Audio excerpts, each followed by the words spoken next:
بسم اللہ والصلاۃ والسلام علی رسول اللہ صلی اللہ علیہ وسلم۔ سورہ النساء آیات 123 تا 128 لیے دورہ قرآن کے اس پروگرام میں حاضر خدمت ہیں۔ ارشاد باری تعالیٰ اعوذ باللہ من الشیطان الرجیم، بسم اللہ الرحمن الرحیم۔ لیس بأمانیکم ولا امانی أهل الكتاب من يعمل سوءا يجز به ولا يجد له من دون الله وليا ولا نصيرا ومن يعمل من الصالحات من ذكر أو أنثى وهو مؤمن فأولئك يدخلون الجنة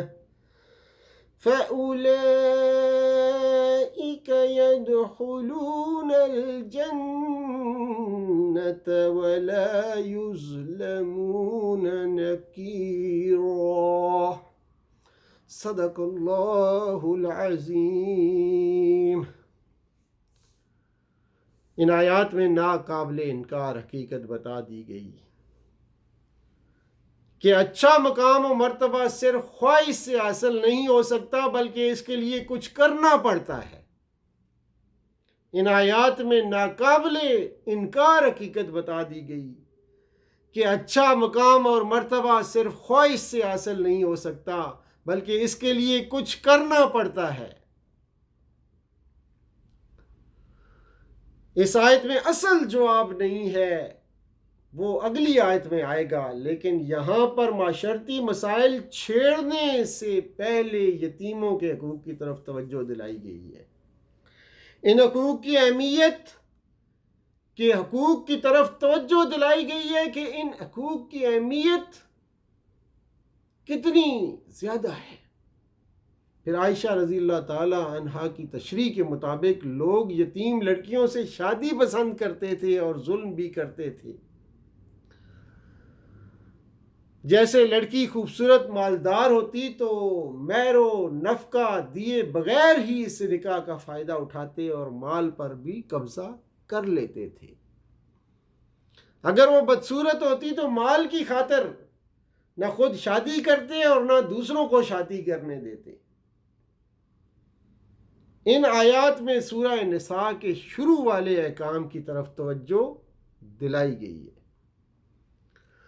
یہاں سے اب اصل جواب شروع ہوتا ہے، اور جو پوچھے گئے سوالات ہیں کہ کیا اگر کسی بیوی بانجھ یا دائم المرض ہے، کسی کی بیوی بانجھ ہے یا دائم المرض ہے، تو یہ ضروری ہے کہ اس سے تمام ازواجی تعلقات میں دوسری بیوی جیسا سلوک مساوات قائم کیا جائے؟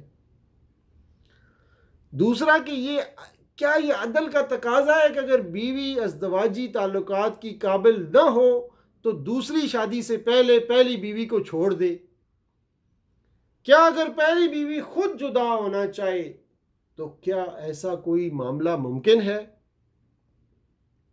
اور کیا پہلی بیوی اپنے حقوق سے دستبردار ہو کر شوہر کے ساتھ طلاق نہ دینے کی شرط پر رہ سکتی ہے؟ انہی سوالات کا جواب ان آیات میں دیا گیا ہے۔ اب دیکھیے، شخ نفس تنگ دلی کو کہتے ہیں۔ عورت کی طرف سے تنگ دلی یہ ہے کہ وہ اپنے آپ میں خود بے رغبتی کے اسباب پا کر مرغوب بیوی کا سا سلوک چاہتی ہے، جبکہ مرد کی طرف سے تنگ دلی یہ ہے کہ اس کی بیوی اس کے دل سے اتر جانے کے باوجود اس کے پاس رہنا چاہتی ہے، اور یہ اس کو مزید دبا کر اس کے حقوق اور بھی گھٹا دینا چاہتا ہے۔ مرد کو بار بار ترغیب دی جا رہی ہے کہ اگر تم ہی اپنی بیوی سے برا برتاؤ شروع کر دو گے تو پھر اس بیچاری کا تیرے گھر کے علاوہ دوسرا ٹھکانہ نہیں ہے، لہذا ساتھ نبھائے ہوئے عرصے کا خیال رکھ کر بلائی کا معاملہ کرو۔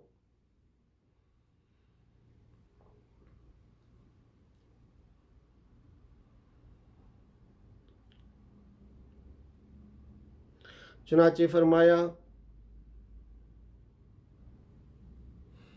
وَإِنِ امْرَأَةٌ خَافَتْ مِنْ بَعْلِهَا نُشُوزًا أَوْ إِعْرَاضًا فلا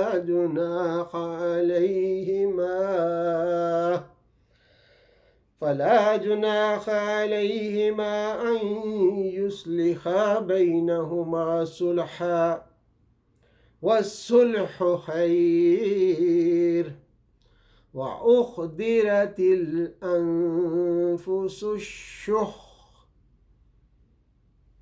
وإن تحسنوا وتتقوا فإن الله كان بما تعملون۔ صدق اللہ العظیم، وآخر دعوانا ان الحمد للہ رب العالمین، والصلاة والسلام علی رسول النبی الامی الکریم، والسلام علیکم ورحمۃ اللہ وبرکاتہ۔